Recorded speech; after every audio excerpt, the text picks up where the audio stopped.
Una, dos, tres. Teorízalo.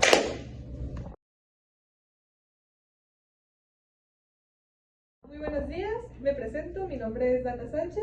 Ángel Fernández. Oscar Genel. Anet Colores. Y Beth Aguirre. Liam Soto. Y vamos a hablarles acerca de un extracto del debate sobre el Leviatán, básicamente con lo que sería el Estado. A continuación tendremos algunas preguntas que el equipo estará contestando y la idea es que se pueda entender nuestro punto de vista, pero a la vez lo que hemos aprendido del libro que viene de Thomas Hobbes. Para comenzar es muy importante comprender un poco sobre quién fue Thomas Hobbes y su importancia en la sociedad. Thomas Hobbes, era una persona que le encantaba, le maravillaba mucho la corona inglesa, tal cual toda la idea de una monarquía. Pero él, fue uno de los máximos exponentes del empirismo. Él lo que veía es que la monarquía estaba en decadencia. ¿Por qué? Porque veía que en el transcurso de los años esa comunicación, como explicó la profesora, en un solo sentido no estaba funcionando y pues tal cual que pasó con las monarquías en el mundo, pues surgieron revoluciones. Para que no pasara eso en la corona inglesa, lo que hizo fue tal cual idealizar y tratar de comprender cómo funcionaba el poder. Entonces, él lo que hizo fue visualizó que había una comunicación en un solo sentido. La iglesia solamente le exigía a las personas, a la sociedad, por medio de diezmos, o sea, tal cual comisiones. Los impuestos llegaron después. Pero él entendió eso y tal cual la iglesia en ello solamente imponía el miedo. A eso se dedicaba. Entonces, ¿qué surge de esto? Vio que es necesario para el orden y para que la gente haga lo que le convenga al gobierno, es necesario imponer miedo. Pero para no manchar esa imagen, el miedo no se tiene que encargar el rey de imponerlo, sino otros organismos, por medio de otras personas. Entonces, él lo que creó fue tal cual la primera idea de lo que es el Estado. Él creó tal cual el Estado. Para comenzar con las preguntas que mencionó mi compañera, le preguntamos a mi compañero Oscar Genel, que es, según Hobbes, este exponente empirista, ¿cómo describe la naturaleza humana en el estado de naturaleza? ¿Estás de acuerdo con su visión pesimista del ser humano? Bueno, en la pregunta se responde fácilmente, ya que Hobbes pensaba que el concepto de la naturaleza pura o el estado de natural puro del ser humano era egoísta y era salvaje. Ahí les va por qué.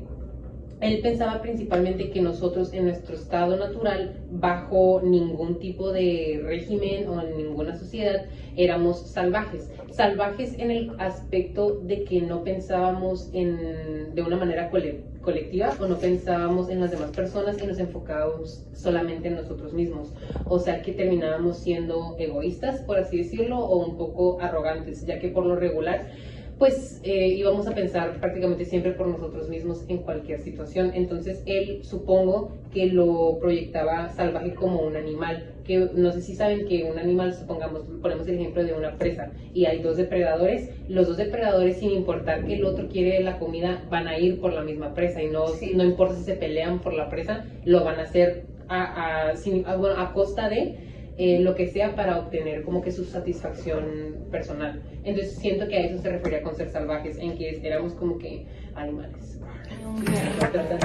Sí. Y si estoy de acuerdo o no, siento que tengo una opinión muy dividida en esto.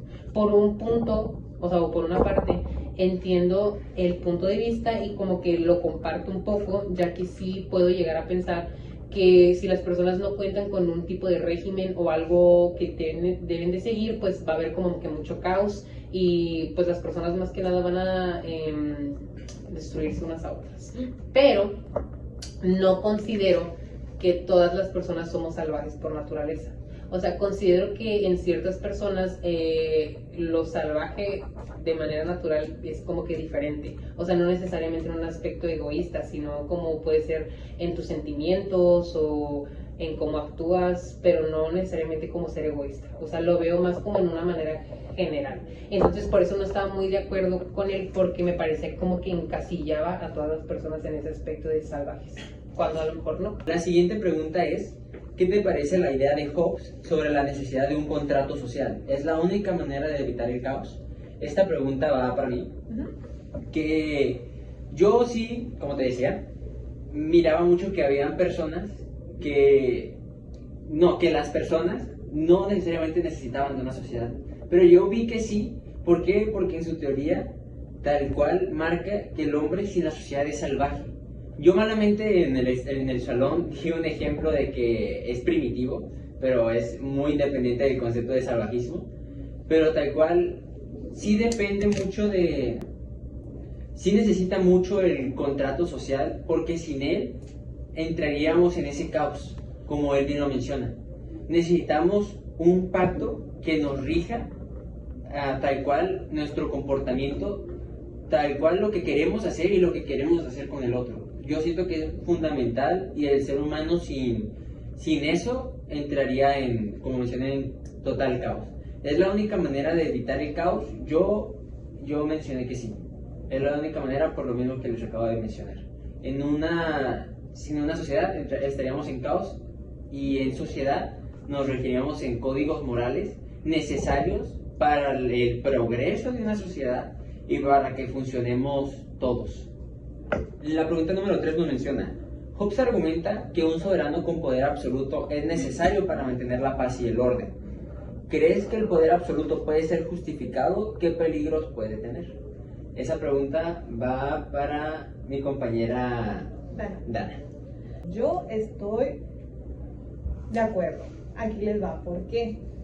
Ok, en parte no es un poder absoluto como tal, pero si lo estuviéramos viendo en una escala piramidal, sí es necesario que alguien tenga que al final tomar las decisiones importantes y esas responsabilidades, ¿no? De dirigir la visión hacia dónde va el grupo de personas. Pero con eso no me refiero con un poder absoluto como tal. O sea, sí tiene que recaer en alguien en la toma de decisiones, pero un poder absoluto ya digamos de que ya imponer ideologías, que tengan muchos dogmas, son cosas con los que ya no comparto el punto de vista. O luego también dice, o sea, ¿puede ser justificado? Creo que sí. Por ejemplo, en época de pandemia, no sé si recuerdan que había gente que decía que no quería seguir las normas, no se quería vacunar, y los gobiernos impusieron sus reglas. O sea, hubo un uso de poder absoluto.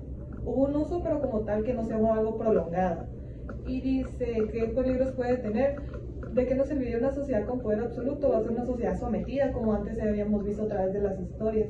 O luego podemos ver actualmente países que los que se vive un poder absoluto que los frena el desarrollo económico, no los permite relacionarse con los demás, hay viola de derechos. ¿Qué hemos visto en las historias trágicas de las personas en Corea del Norte, lo que pasa en África? O sea, hay un abuso de... Es por eso que me refiero que el poder absoluto puede ser justificado solo si es en uso y no es algo prolongado. La pregunta número 4, que va para mi compañero Ángel: ¿qué simboliza el Leviatán en la obra de Hobbes, que es tal cual el tema central? ¿Consideras que un gobierno fuerte es siempre necesario para evitar conflictos? El Leviatán simboliza el Estado que se construye de las mismas personas, y las mismas personas son las que le da fuerza al Leviatán, porque es como la manera en que se representa el Estado. Como tú lo mencionaste al principio, que deja de ser como la sociedad controlada por la iglesia y empieza a ser controlada por el Estado. El Leviatán es la manera de representar el Estado.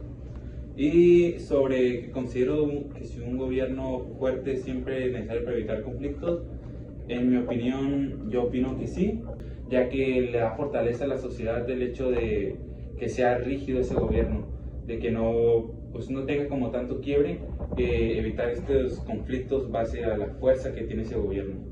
No sé si ustedes tengan opiniones diferentes con respecto a esto. La pregunta 5 va para mi compañera Iveda Aguirre. ¿Qué opinas sobre la propuesta de Hobbes de una república eclesiástica y civil? ¿Cómo ves la relación entre la religión y el gobierno en su teoría? Bueno, en su época, en su tiempo, lo veo bien, porque lo que quería Hobbes es que la iglesia se juntara con el gobierno para que la iglesia mantuviera un orden y como que educar a las personas para que sean más obedientes hacia el Estado. y que sean pues más tranquilos y no hagan mucho desorden por querer entrar a la política o querer tener un mando en la política. Y ahorita actualmente yo no opino lo mismo, que se junte la iglesia con el Estado, porque ya son opiniones muy distintas, ya están muy separados, porque en ese tiempo la gente dejó de creer en la iglesia porque no veían una respuesta, lo dijeron al inicio, que quería la gente que alguien les diera algo, o sea, les llevaban el diezmo, ofrendas y todo lo que tú quieras, pero no obtenían algo, decían, si Dios lo permite, si Dios quiere, te lo va a dar. Y pues decían, Dios no quiere, no me lo está dando, pues me voy hacia el Estado. Y ahí fue cuando el Estado dijo, bueno, te juntas con nosotros para que, por así decirlo, me amanses a la gente y que no quieran como que resaltar sobre mí para que yo les esté pagando todo. Porque se van con el Estado a decirles, oye, pues ayúdame a que mi trabajo crezca, que mi ganadería también produzca. Y esa es mi opinión. Pues ahorita actualmente yo creo que no, pero en su época sí opino que estuvo bien que se juntara la iglesia con el Estado. Es que eso, pero pues es que yo creo que contesté lo mismo en la pregunta. Ahorita son literalmente dos mundos que por lo regular siempre se encuentran en categorías opuestas. Sí, entonces aparte es muy complicado que se junten los dos y que puedan vivir bajo algo De hecho, se unificado. me hizo súper ingenioso, ¿no? De cómo no perder el poder del gobierno y decir, bueno, de la iglesia como tal y fusionarlo para tener un Estado. sí, porque la gente comenzó a tenerle mucho miedo a la iglesia, porque la iglesia, para mantenerlos quietos o que no también se rebelaran, tenían sus castigos, las torturas, que eran pues muy feas, la verdad.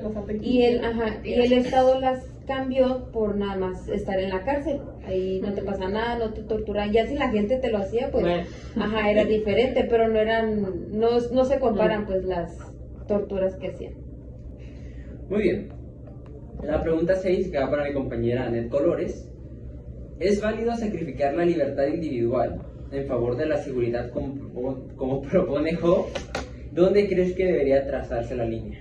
Siento que sacrificar tu libertad por tener asegurado cierta protección no me parece bien, porque a pesar de que tienes sí protección, las personas, si cuentan con que tú les des tu libertad, a fin de cuentas están decidiendo qué hacer contigo y están decidiendo pues tus pensamientos. O sea, no tienes la libertad para hacer lo que tú quieras, sino que ellos se las estás dando, nada más por un poquito de protección, ¿saben cómo? Entonces yo siento que no es correcto y que el punto debería trazarse o debería haber un límite en cuando tenemos que sacrificar algo nuestro, personal, nada más para obtener a cambio pues la protección. Entonces podemos estar de acuerdo que depende de qué libertades son las que se privan para esa seguridad, y la importancia de trazar esa línea es acerca de que tú tienes que escoger si quieres o no, no que sea impuesto. Cada quien Ya, tiene distintos eso puntos sería de todo. Y es que literalmente vuelve a entrar ahí tu libertad, la libertad de escoger o no. El Pues concepto sí. diferente, es que tenemos el concepto muy diferente. Esa es la belleza de debatir. Caso cerrado. Adiós, nos vemos en el siguiente capítulo y espero que les haya gustado mucho. Ha sido todo. Caso Adiós. cerrado.